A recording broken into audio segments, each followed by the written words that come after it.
guys, Marian here. It's the new year and I thought now would be a perfect time to sit and chat with you guys about how I manifest miracles into my life and how I use Judaism and the Jewish way of prayer to create a life of blessing and miracles in my life and share this with you so that hopefully you can do the same too. I'd love to hear about how you guys pray and manifest and do all that, especially as we're launching into a new year. So let me know in the comments, and I'm so glad you're here. You're already manifesting miracles just by being here. So give this video a big thumbs up to let me know you like it, and hit that red subscribe button down below. I am very excited to be sharing so much beautiful Jewish content with you guys in the new year. Okay, so let's start with what I really believe I manifested or prayed for in my life that has come true, and what I think is just kind of luck or circumstance or what I was born into.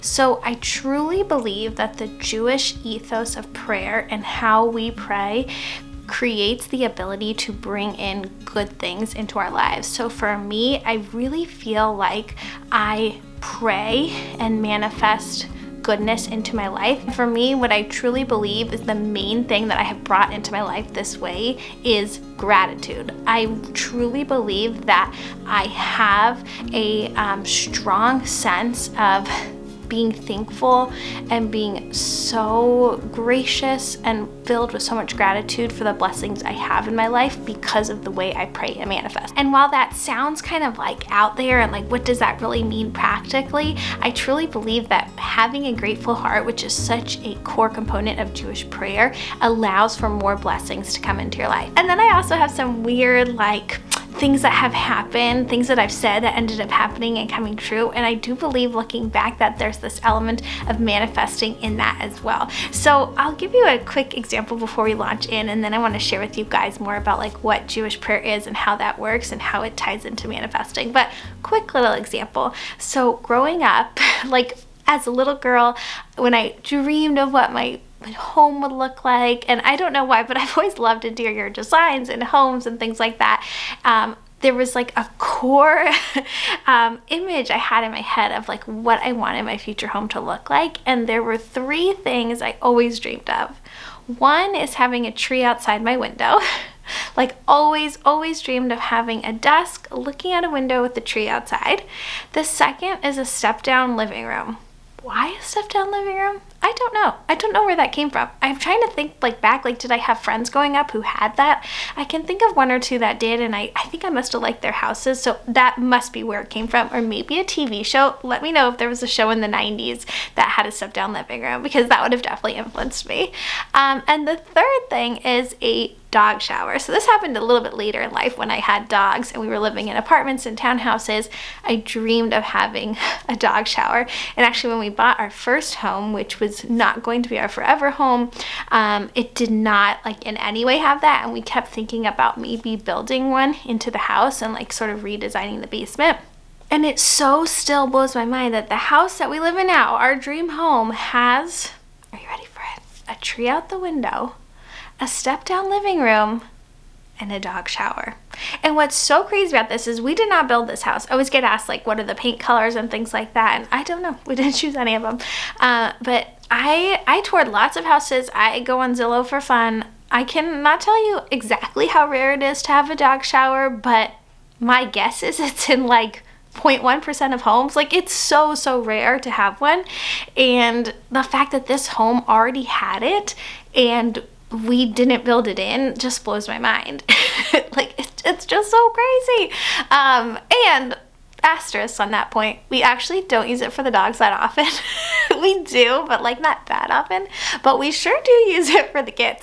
It comes in handy so much to wash dirty soccer cleats and everything like that. But anyways, and then the step-down living room, I'm not sure how common that is in this area either. I don't think I know of anyone else who has one. Maybe, no, I guess it's a bit more common than the dog shower, but still, it just blows my mind. And so there's a lot of things that synchronicity that happens in my life, and I really believe that there's this element of manifesting and prayer that goes into that. Okay, so let's get into what is Jewish prayer. How does it work? How does it tie into this idea of manifesting? So like I mentioned, Jewish prayer is this daily ritual of being thankful for what we have. Judaism is all about the here and the now, this world, not the world to come. So while other religions are focused on like getting to heaven or something that happens after this world, Judaism is really focused on making this life and this world as beautiful as it can be. And that's why there's such a strong emphasis on things like tikkun olam, taking care of the world.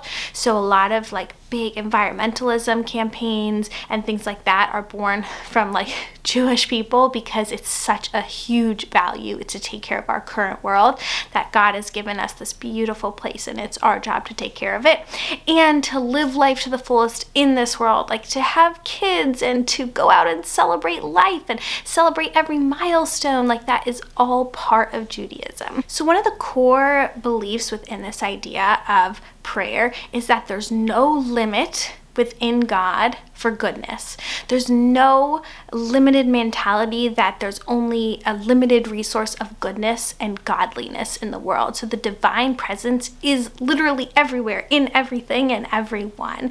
So there's no concept that like you're not good enough or the world around you isn't good enough. There is space for good things for you.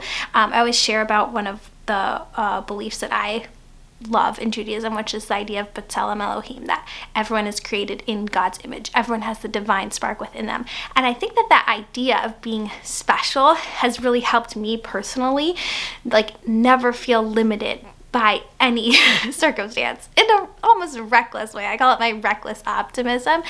So for example, my first book, Expecting Jewish, when I look back at these emails I sent to publishers, it just blows my mind that I had this confidence, because getting a first book published is nearly impossible unless you already are famous. And I was sending out emails. I had less than, I want to say 1,000 subscribers here on YouTube, maybe 5,000, but a very small amount. And I sent these emails being like, I am the only Jewish YouTube channel and here's what I do and I have this growing following, and all of it was true. And in my head it felt like this enormous contribution I was making, and I was so proud of my channel. And looking back, I'm like, why would anyone even like open my emails? I had 1,000 subscribers, like it was nothing, you know? But in my head at the time, I just fully believed that I could do it, and I did it. If I did not have that belief, I would never have written that book and never gotten it published. But because I absolutely believed that that story had to be told and that there was an audience for it, I just kept pushing until it got done.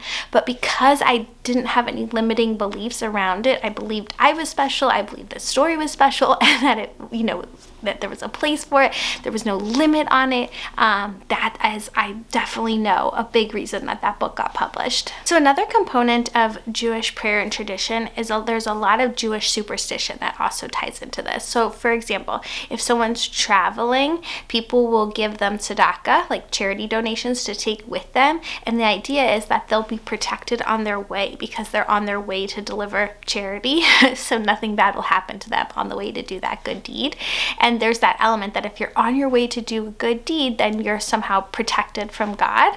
And while that does get, like I said, a little bit into the superstition stuff, which I'm not a crazy fan of, I do think that believing there's goodness in your future helps you be in a better mental state. So whatever the outcome ends up being, even if you in the end can't say you checked that box and got everything you wished for and hoped for, you had a better time along the way getting there because you felt the positivity. So one thing I think about a lot is when I was pregnant, I had really hard pregnancies, like just no energy, extremely nauseous and sick the whole time for months and months on end. And one of the ways that I would help myself mentally through that is I spent a lot of time imagining what my son's bris would be, like the celebrations and the parties, and I would design the balloon arch in my head, like literally go through every detail. And it's a form of meditation to do this practice, and I do it a lot actually for their bar mitzvahs and their birthday parties. Like I just love those kind of celebrations. So whatever it is that you like to think about in the future, whether it's a